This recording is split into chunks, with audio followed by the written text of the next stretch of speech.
ওখানে একজন অমুসলিম ভাইকে দেখা যাচ্ছে। হ্যাঁ ভাই, আপনার নাম আর পেশাটা দয়া করে বলবেন। আমি শশাঙ্ক শেখর, এসেছি রাঁচি থেকে। আমি এখানে সত্যভামা কলেজে ইঞ্জিনিয়ারিং পড়ছি। স্যার, আজকের অনুষ্ঠানে আপনার লেকচার শোনার পর ইসলাম ধর্ম আর মুসলমানদের সম্পর্কে আমাদের ভুল ধারণা দূর হয়ে গেছে।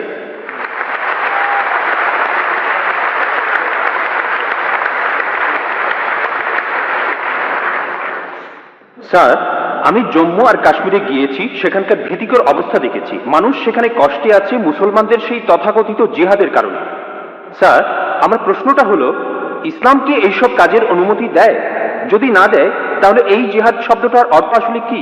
কারণ পবিত্র কোরআনেই সূরা আরাফের 56 নম্বর আয়াতে বলা হয়েছে, তোমরা বিপর্যয় ঘটিও না। অথবা সূরা শুরার 40 নম্বর আয়াতে বলা হয়েছে যে প্রতিশোধ নেয়ার চাইতে ক্ষমা করা উত্তম। অথবা সূরা মাইদার 32 নম্বর আয়াতে বলা হয়েছে যে যদি কেউ কাউকে হত্যা করে, সে মানব জাতিকেই হত্যা করলো। স্যার, একই বিষয় নিয়ে আমার আরো প্রশ্ন আছে। সেটা হলো, ইসলাম ধর্মে কোন জিনিসটাকে আমরা বেশি গুরুত্ব দেব, ধর্ম বা মাযহাব, নাকি আমাদের দেশ, মাদারল্যান্ড, মাতৃভূমি বা কওম? অনেক ধন্যবাদ। ভাই, আপনি খুব সুন্দর একটা প্রশ্ন করেছেন। প্রথম প্রশ্নটা হচ্ছে ইসলাম ধর্মে জিহাদ নিয়ে প্রশ্ন করলেন যে কেন মানুষ যুদ্ধ করছে কাশ্মীরে, যা হচ্ছে জিহাদ, এটাকে ইসলাম কি অনুমতি দেয়? জিহাদ শব্দের অর্থ কি? এটা কি কোরআনে সূরা মাইদার 32 নম্বর আয়াতের বিরুদ্ধে যায় না? ভাই, এই জিহাদ সম্পর্কে বলি, এ ব্যাপারে ভুল ধারণা শুধু অমুসলিমদের মধ্যে নেই, মুসলমানদের মধ্যেও রয়েছে। বেশিরভাগ মানুষই এমনটা ভাবে যে কোনো মুসলিম যদি কোনো যুদ্ধ করে, যে কোনো যুদ্ধ হতে পারে নিজের সুবিধার জন্য, হতে পারে পলিটিক্সের জন্য, হোক সেটা ভাষার জন্য, হোক বর্ণের জন্য, সেটাই হলো জিহাদ। মুসলমানদের যুদ্ধ করাটাকে জিহাদ বলা হয় না।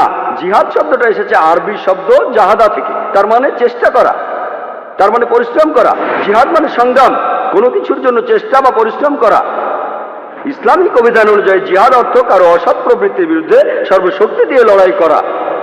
এছাড়াও জিহাদ মানে সমাজের উন্নতির জন্য চেষ্টা করা। এছাড়াও জিহাদ শব্দটা যে যুদ্ধক্ষেত্রে আত্মরক্ষাকেও বোঝানো হয়ে থাকে। জিহাদের অর্থ অন্যায় অত্যাচারের বিরুদ্ধে লড়াই করা। জিহাদের মূল অর্থ চেষ্টা বা পরিশ্রম করা।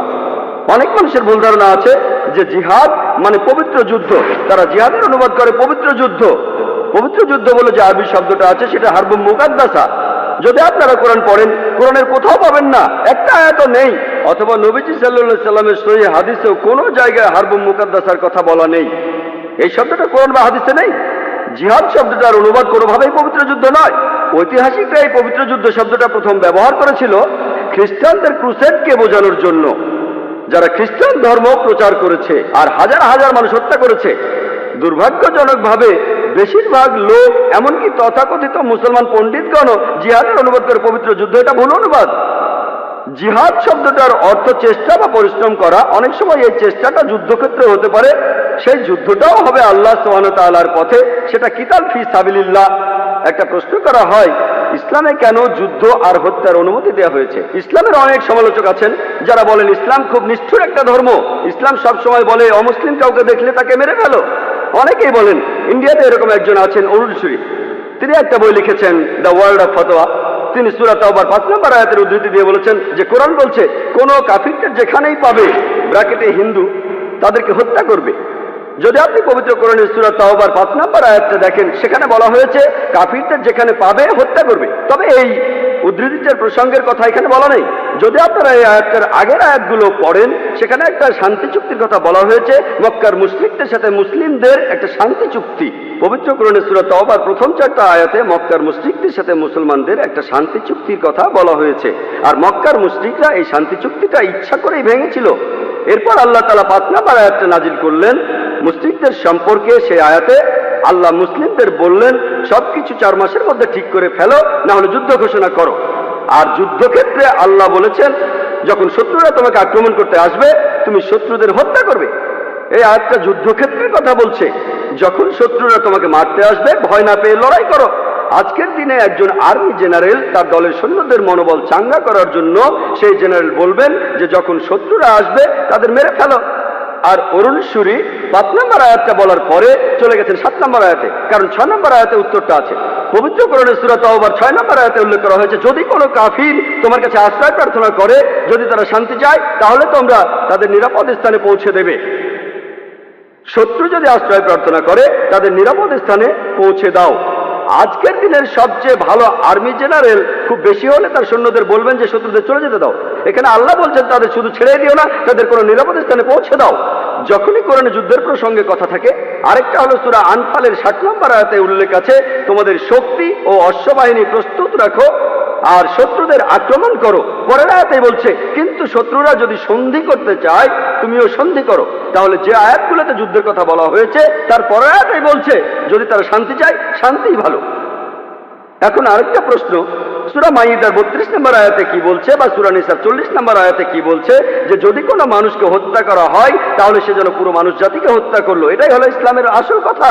যদি কেউ কোনো মানুষকে হত্যা করে, হোক সে মুসলিম বা অমুসলিম, যদি সেটা হত্যা বা ধ্বংসাত্মক কাজের অপরাধে না হয়, যদি দুর্নীতির অপরাধে না হয়, তাহলে সে যেন পুরো মানুষ জাতিকেই হত্যা করলো। আর কেউ যদি কোনো মানুষকে বাঁচায়, তাহলে সে যেন পুরো মানুষ জাতিকে বাঁচালো। এখন আপনারা যদি ভগবদ গীতা পড়েন, ভগবদ গীতার 2য় অধ্যায়ের 50 অনুচ্ছেদে আছে, বলা হয়েছে শ্রীকৃষ্ণ এখানে অর্জুনকে জিহাদ করতে বলেছেন। চেষ্টা, যদি আপনারা পড়েন মহাভারত, মহাভারতের হাজার হাজার অনুচ্ছেদে যুদ্ধের কথা রয়েছে, হাজার হাজার অনুচ্ছেদে। কোরআনে যত যুদ্ধের কথা আছে তার চেয়ে অনেক বেশি। মহাভারত একটা ধর্মগ্রন্থ, আপনারা হয়তো জানেন। এখানে রাজ্য নিয়ে একটা যুদ্ধের গল্প রয়েছে পাণ্ডব আর কৌরবদের মধ্যে। পাণ্ডবদের 5 ভাই আর কৌরবরা 100 ভাই, যুদ্ধ। আর ভগবদ গীতা হলো মহাভারতের অংশ। 18টা অধ্যায় কৃষ্ণের কথা। প্রভু তিনি উপদেশ দিচ্ছেন অর্জুনকে। অর্জুন বলছে, এটা আছে ভগবদ গীতার 1 নম্বর অধ্যায় 42 থেকে 46 অনুচ্ছেদে, আমি আমার আত্মীয়দের সাথে যুদ্ধ না করে নিরস্ত্র অবস্থায় এই যুদ্ধক্ষেত্রে মরে যাব। কিভাবে জ্ঞাতি ভাইদের সাথে যুদ্ধ করব? কৌরবরা আমার জ্ঞাতি ভাই, যুদ্ধ না করে আমি বরং যুদ্ধক্ষেত্রে নিরস্ত্র অবস্থায় মরে যাব। ঠিক তখনই শ্রীকৃষ্ণ জানেন তিনি কি বলেছিলেন? 2য় অধ্যায় 2 আর 3 অনুচ্ছেদে আছে, তোমার মনে এমন অশুদ্ধ চিন্তা এলো কিভাবে? এটা একটা পাপ। তুমি এতটা দুর্বল হলে কিভাবে? তোমার হৃদয় দুর্বল হলো কিভাবে? শ্রীকৃষ্ণ নিজেই বলেছেন যে অর্জুনের চিন্তাটা ঠিক নয়, এটা অশুদ্ধ চিন্তা, এটা একটা পাপ। এটা করলে তুমি স্বর্গে যেতে পারবে না, তুমি বেহেশতে যেতে পারবে না। এরপরে ভগবদ গীতার 2য় অধ্যায়ের 31 থেকে 33 অনুচ্ছেদে আছে, শ্রীকৃষ্ণ তিনি বলেছেন, তিনি অর্জুনকে বলেছেন যে ক্ষত্রিয়দের দায়িত্ব হলো যুদ্ধ করা।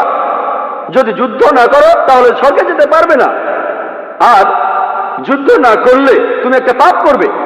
যদি ভালো করে দেখেন ভগবদ গীতায় শ্রীকৃষ্ণ বলছেন যে তোমাকে যুদ্ধ করতে হবে। চিন্তা করেন, আমি যদি ভগবদ গীতার এই উদ্ধৃতি দিয়ে বলি যে শ্রীকৃষ্ণ বলছেন অর্জুনকে তোমার আত্মীয় স্বজনদের যুদ্ধ করে হত্যা করতে হবে, কোন প্রসঙ্গ ছাড়া উদ্ধৃতি দিলে সেটা হবে শয়তানি। আর প্রসঙ্গটা বললে শ্রীকৃষ্ণ অর্জুনকে বলছেন যদি তোমাকে লড়তে হয় মিথ্যার বিরুদ্ধে, সত্যের জন্য, তুমি যে কারো বিরুদ্ধে যুদ্ধ করো, এমনকি সে যদি আত্মীয় হয়। প্রসঙ্গটা বললে অনুচ্ছেদটা যুক্তি আছে। যখন ন্যায় বিচারের জন্য যুদ্ধ করছেন, যদি সেটা আত্মীয় স্বজনের বিরুদ্ধে যায়, তাতে কোনো সমস্যা নেই। ভগবদ গীতা আর মহাভারতে এই কথাটাই বলা হয়েছে, সত্যের পক্ষে আর মিথ্যার বিরুদ্ধে যুদ্ধ। যখনই আমি কোনো হিন্দুকে মহাভারত আর গীতার কথা বলবো, সে তো এটা জানে।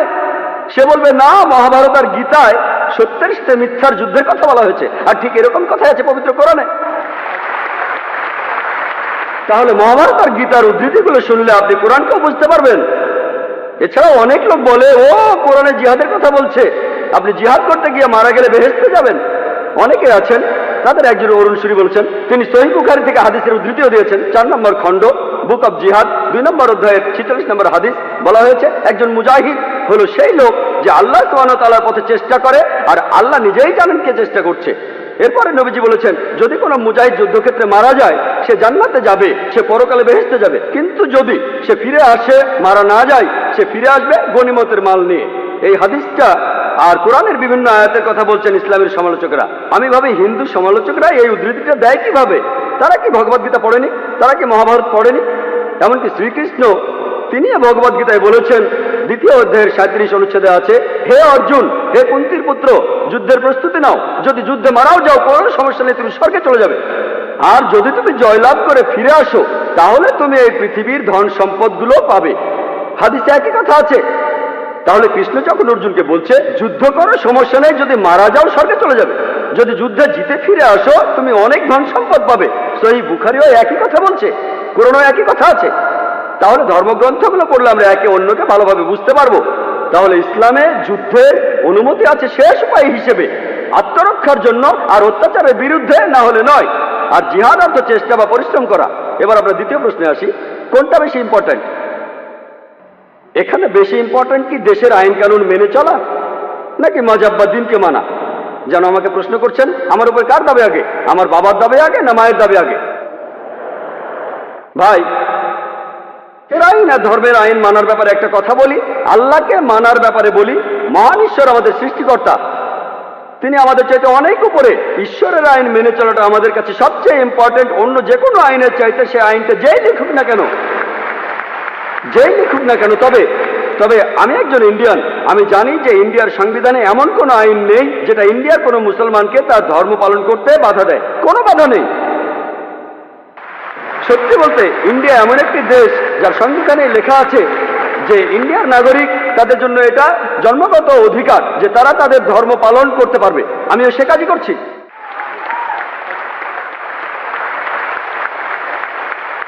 ইন্ডিয়ায় এমন একটা আইনও নেই যেটা আমাকে আমার ফরজ পালনে বাধা দেয় আর আমাকে দিয়ে হারাম কাজ করাতে বাধ্য করে।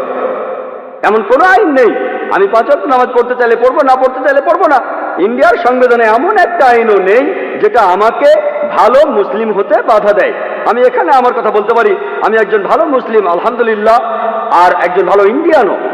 আর সংজ্ঞা অনুযায়ী, ভৌগোলিক সংজ্ঞা অনুযায়ী একজন ইন্ডিয়ানকে ভৌগোলিকভাবে বলা হয় হিন্দু। হিন্দু যদি হয় ভৌগোলিক সংজ্ঞা, আমি ইন্ডিয়ার একজন হিন্দু এবং ইসলাম ধর্ম পালন করি।